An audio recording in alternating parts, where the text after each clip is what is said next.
So my name is Kelli Knight, and I am here with Rachel Ramirez, the RMLA Executive Director. Welcome. I had a few questions for you. First, Rachel, why don't you go ahead and give yourself an introduction to us here who don't know who you are and what you do for RMLA? Yeah, Kelly, thank you so much for being here. And thank you for taking the time and having the interest in RMLA, the Robert Mayer Leadership Academy. I've been facilitating the program now for about 6 years. And I really started because when I thought about how do I want to give back to Huntington Beach and start volunteering in my own community, I really wanted it to be around leadership. And so, I signed up when Joyce Rydell was running the program. She ran it for several years. Amazing lady, amazing community leader, and really just poured so much into so many people. And I joined the class as a class member.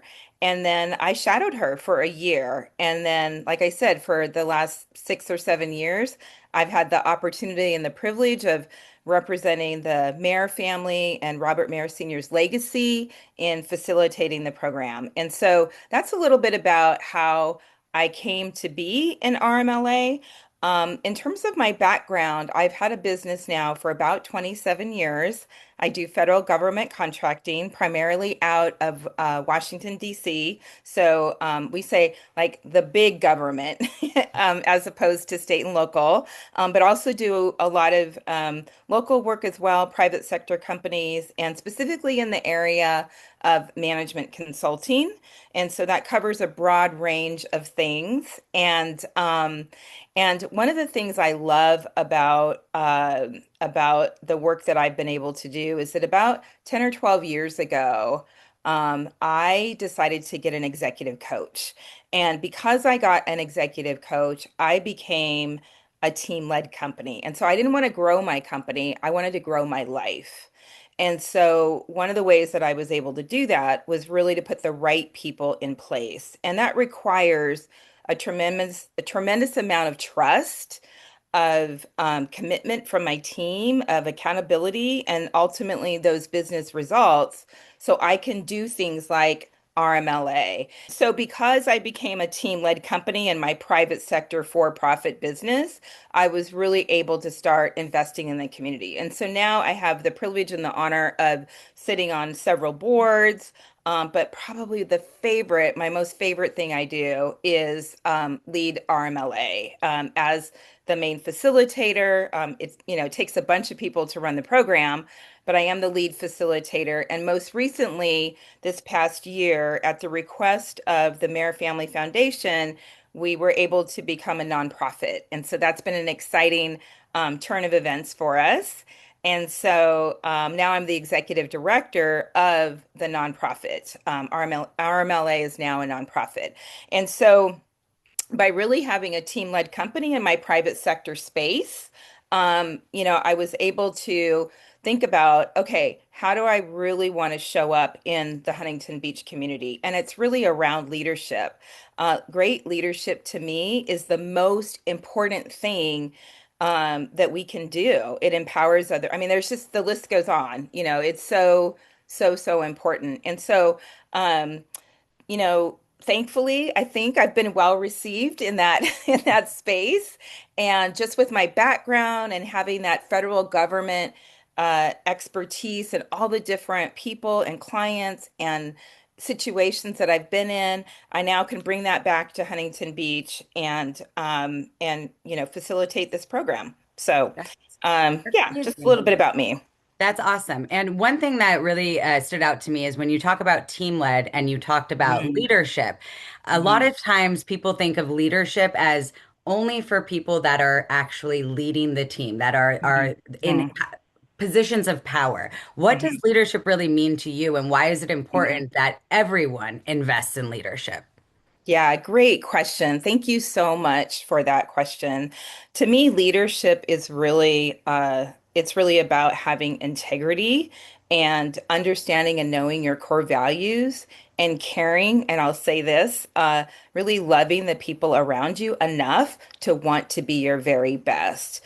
And in order for anybody to be their very best, they have to be and they are a leader. And so whether you're a mom or you're, somebody who maybe doesn't have a job title, a position, you're not earning a ton of money, you can show up as a leader by doing the right thing and making the right choices and making the hard decisions. And having an impact. And so to me, leadership is available to absolutely everyone. Everyone is responsible for it. And to me, it's a moral obligation to get better at it, to get really, really good at it. Because, without great leadership, everybody that's watching us, that lives that we're touching, will be impacted differently. And so if we can show up in a way that is, has the qualities that we embrace at RMLA, trusteeship, diversity, integrity, humor, fun, loyalty, courage, responsibility, proactive. I mean, there's a ton of core values that we live by in the program. And I mean, those are all good things, no matter where you are at. And, um, and if you want to get into a leadership position, you can start immediately. You start acting like a leader. You are a leader, right? And I think sometimes life can happen and we forget who we are and what we're capable of. And we're all capable of being incredible and amazing leaders. That is who we are. And to me, it's really a moral responsibility.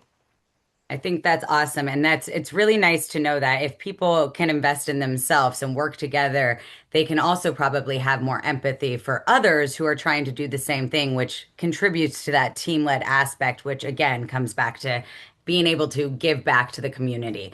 I On love that that you note, said empathy. I love yeah. that you said empathy. It's one of the greatest leadership qualities, and it exemplifies emotional maturity and the ability to impact. Because when you have empathy for others, you now have permission in their lives to impact them. If you don't have that empathy, then why would anybody listen to you, right? Or should they, right? And so that's critically important. So yeah, I love that you said that. That is, and honestly, that's been one of my biggest challenges because I'm a sort of get her done kind of gal, and Yeah. so I've got to slow down and remember to have empathy and patience. And so all of us, no matter how much experience we have or what role we're in or what title we have, can always have something to work on. Absolutely. Nice, nice. And what is your personal mission for RMLA as a facilitator and as the executive director? Yeah, great question. First and foremost, it's to make the Mayer family proud that they have chosen to invest long term. They've had such a over 21 years now commitment to this program in the name of Robert Mayer Sr. And to me, gosh, I just want to make them proud and feel like they're spending their resources wisely by investing in the community in this way. I think specifically what that means and their mission and their goal in investing in the program, which I want to be a good steward of their resources, is that we want to really impact leaders in Huntington Beach. If you think about what opportunities there are to serve in the community, there are so many nonprofit boards, commissions, being on the city council, business owners. There's so many ways that leaders show up in Huntington Beach. And so if this program can be a small part of what helps them to be more successful and do what they do even better, then I'm so happy to be a part of that and to create those opportunities of connection and of self-confidence in who they are as a leader and of information and getting new friends I mean, there's just so many benefits to being a part of a program like this. And so I first and foremost, I hope I make the Mayer family proud in the way that I represent them. and also the way that we come into alignment with the chamber and the chamber's goals of supporting small businesses and just really helping them thrive in Huntington Beach. And so, gosh, I could say so much more about this, but Yeah, no, I had the privilege of getting to sit in on one of the Mhm, RMLA days, and what I found really awesome that you did there was have everyone explain the different venues that they worked in or the different jobs that they had and how it all kind of connected as a community. mhm, And so one of the things that I was wondering is during these cohorts, you get to learn so many different things about people, mhm, what they do, and what people can do for one another as they're mhm, developing these leadership skills. What mhm. is your biggest takeaway from either all of the cohorts collectively, something that you take away each time, or something that has kind of stood out to you in the past from these cohorts that you have learned as the Mhm. facilitator? Such a great question. I learned something every single class that we have, and from everybody that I have the honor and the privilege of facilitating. And some of these people have become my very best friends. And so they are definitely a part of my life. And I'm just so grateful for that. Other people have shown me. Just how incredibly committed they are. I mean, I've gotten to know firemen, police officers, people that work for the school district, people that work for the city of Huntington Beach. The dedication and the commitment that these folks have is absolutely incredible. And so I appreciate them and our healthcare workers. I mean, gosh, I'm probably leaving a ton of people out, but when you really get behind, um, like what's really going on with them and what's going on in their industry and what's going on with them personally and how they still show up and do their very best. I'm just in awe of it. I'm just so thankful that we have these folks in our community that are amazing, that are sacrificial, that are servant leaders. And I think from my perspective as a facilitator, they are willing to learn. They're willing to maybe adjust some of their assumptions and their preconceived ideas about things and be open to having a different perspective for the benefit of the community. And ultimately, I think that when you benefit the community, you benefit your family and you benefit individuals within the community. And so to me, gosh, I'm just so thankful to be able to have permission in their lives. And some of them get voluntold to come to the program, right? And so, but I hope at the end of it, they see the incredible value of the program and the speakers that we get to hear from, and so many great speakers and sponsors that donate and give their time to this program, right? And I hope they see that benefit, but I definitely see the benefit of just me being able to meet and know these incredible people in our community. Absolutely. And is it intentional when you guys develop the cohort? Because I see you're saying people switching their perspectives or having be more open-minded and able to learn from one another. Is it Mhm. intentional, the people that are decided to be within this cohort? Are Mhm. you intentionally putting people that may have different perspectives with the hopes that they will learn from one another? Or is it truly just people coming together from the community who have differences of opinions and then go ahead and get to naturally learn from one another? Yeah, I think it's a little bit of both. I mean, naturally, when you put people from different areas, right? We want a great representation of the city, and so that's going to create and bring a diverse group of ideas and perspectives, and that's great. And with that, I mean, that's what's so rich about the program, right? And so I don't know that it is like super intentional that we do it, but because we want to hear from and the way that our day is planned, right? We get to hear from all different aspects of the city, of the community. And so just by the nature of the program, it is diverse, it's comprehensive, it goes deep. We get to just know lots of different things. And so I think with that information, and then also with the perspective and the conversations and the dialogue that we get to have, it is just so rich. It's just so rich. And so, is that our main intent to change minds? Absolutely not. Is that an outcome of the program? It is an outcome of the program is that people have, I think, a tremendous amount of respect for each other when they leave and an understanding in a way that they didn't have before. So, Rachel, if you had to leave a legacy behind for RMLA, say you were to leave, what would you want your legacy to be? Well, Kelly, I am going to leave. We all are. This is true. And so, what I want my legacy to be, uh, you know, uh, it's only the other people around me that are really going to be able to answer this question. I don't know, what impact I'm having. There's some things that I've poured into and haven't gotten anything back. But I know that it's made a difference. And I think that's something that, we all struggle with is that we keep giving or we keep pouring into something or somebody or some program. And it's like, do I really make a difference? And the answer is absolutely.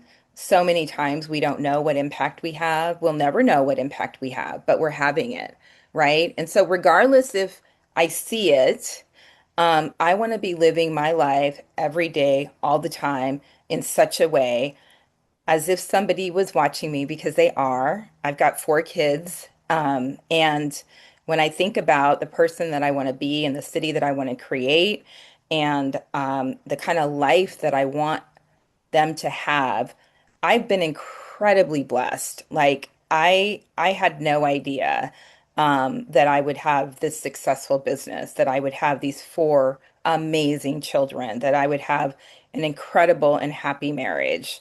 And gosh, when I am, that blessed, I absolutely want to share it. I feel that what good is it like staying in my own space, right? And so whatever I can do to pour in to other people, to be somebody that has an impact on them, that makes their life a little bit easier, that clears a path for them, that listens to them, that challenges them to be their very, very best. To me, my legacy is going to be through everybody that I have the opportunity and the privilege to touch and to impact. And again, just that they allow me to be in their lives. It's just such an incredible honor. And so as I think about my legacy, I just hope that and pray that every day I'm creating a good one, and that I just don't ever want to forget how important it is and what a difference having that mission, that vision of wanting to have an impact. I never want to lose sight of that. I never want to get lazy about that. I never want to get so tired or so physically exhausted that I can't do that really well. Um, I can't think of a more important reason, right, than just loving people well. To me, there's nothing more important. And so, yeah, legacy, incredibly, incredibly important. And really, at the end of the day, that is what Robert Mayer Sr. wanted to create and what he has created in funding this program in into, his passing, which is absolutely incredible, his vision. So his vision for Huntington Beach so many years ago was incredible and it's still going. And to me, that is the definition of legacy. We're seeing it in action, and I just get the privilege of being one of the many tools to bring it to Huntington Beach. That was awesome. That was great. That says it all right there. So thank you so much, Rachel.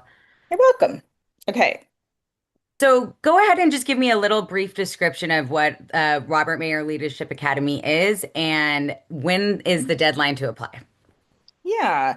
So great question. It is a leadership academy and we start in September with an orientation. And so we meet every third Wednesday of the month through June. And so starting in September, every third Wednesday of the month through June when we have our graduation. And so that's the last day. Is our graduation. During orientation, we go over in detail what the program is going to entail.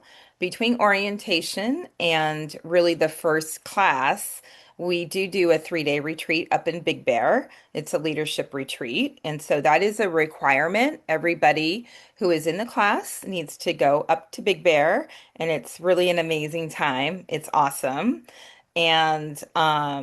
And so after the retreat, we come back and we have our first day of class. And so what a class day might entail is we have, for example, Public Sector Day, where we'll go and visit the city of Huntington Beach and we'll learn everything about the city. We have Healthcare Day, where we'll go and visit the hospitals, the homeless shelter, and we will learn all about them. There'll be speakers about that. And we have Private Sector Day, where we'll hear from private sector businesses and the challenges that private sector's having. Um, we have the uh, Education Day. I was going to say School District Day. Education Day, where we go and visit high school, elementary, middle schools, and the whole day is filled with content about education. And then, like so many other things, right? That's just to name a few of our class days.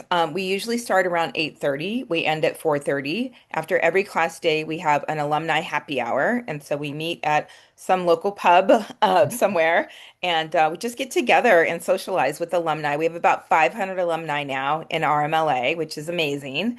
And really, it's a great time. About midway through the program, we select a class projects that are chosen by the class, and they work on them from January to graduation day.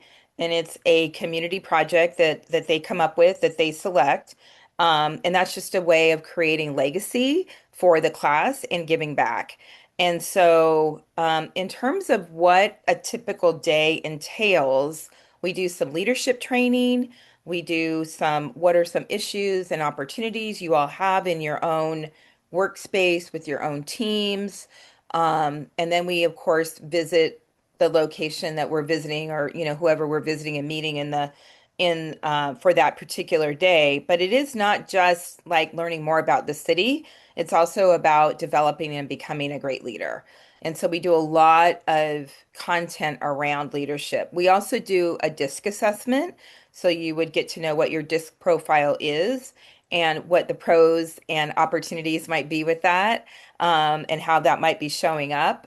And I really just challenge the class on some of their old stories, and really stepping into what is it that you want? What kind of leader do you want to be? How do you want to show up in this community? What's holding you back from making decisions? If you were to leave tomorrow and someone was to come into your place, what decisions would they make immediately? And why aren't you making those decisions? And so we ask very compelling questions throughout the year. And we ask them, I'm not the only one doing it. The class gets really good at asking questions because I think when you can come into any situation with curiosity and really seeking to understand, you're going to be a great leader.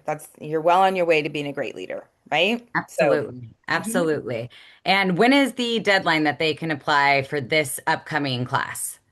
Well, we would love to have people apply as soon as possible so we can start to see what our class is going to look like. But really, September 1st is the deadline. Okay, great. Mhm. Thank you so much for coming with us today and talking about the Robert Mayer Leadership Academy. It's from my experience, I have really enjoyed everything that I have had to do with this group. The class that I sat in on was absolutely amazing. You can tell that these individuals are, like you said, coming more into their own and having more of that leadership capability, and that just naturally comes through in the curriculum that you're providing. So thank you so much for your time today, Rachel. Thank you, Kelly. I appreciate you.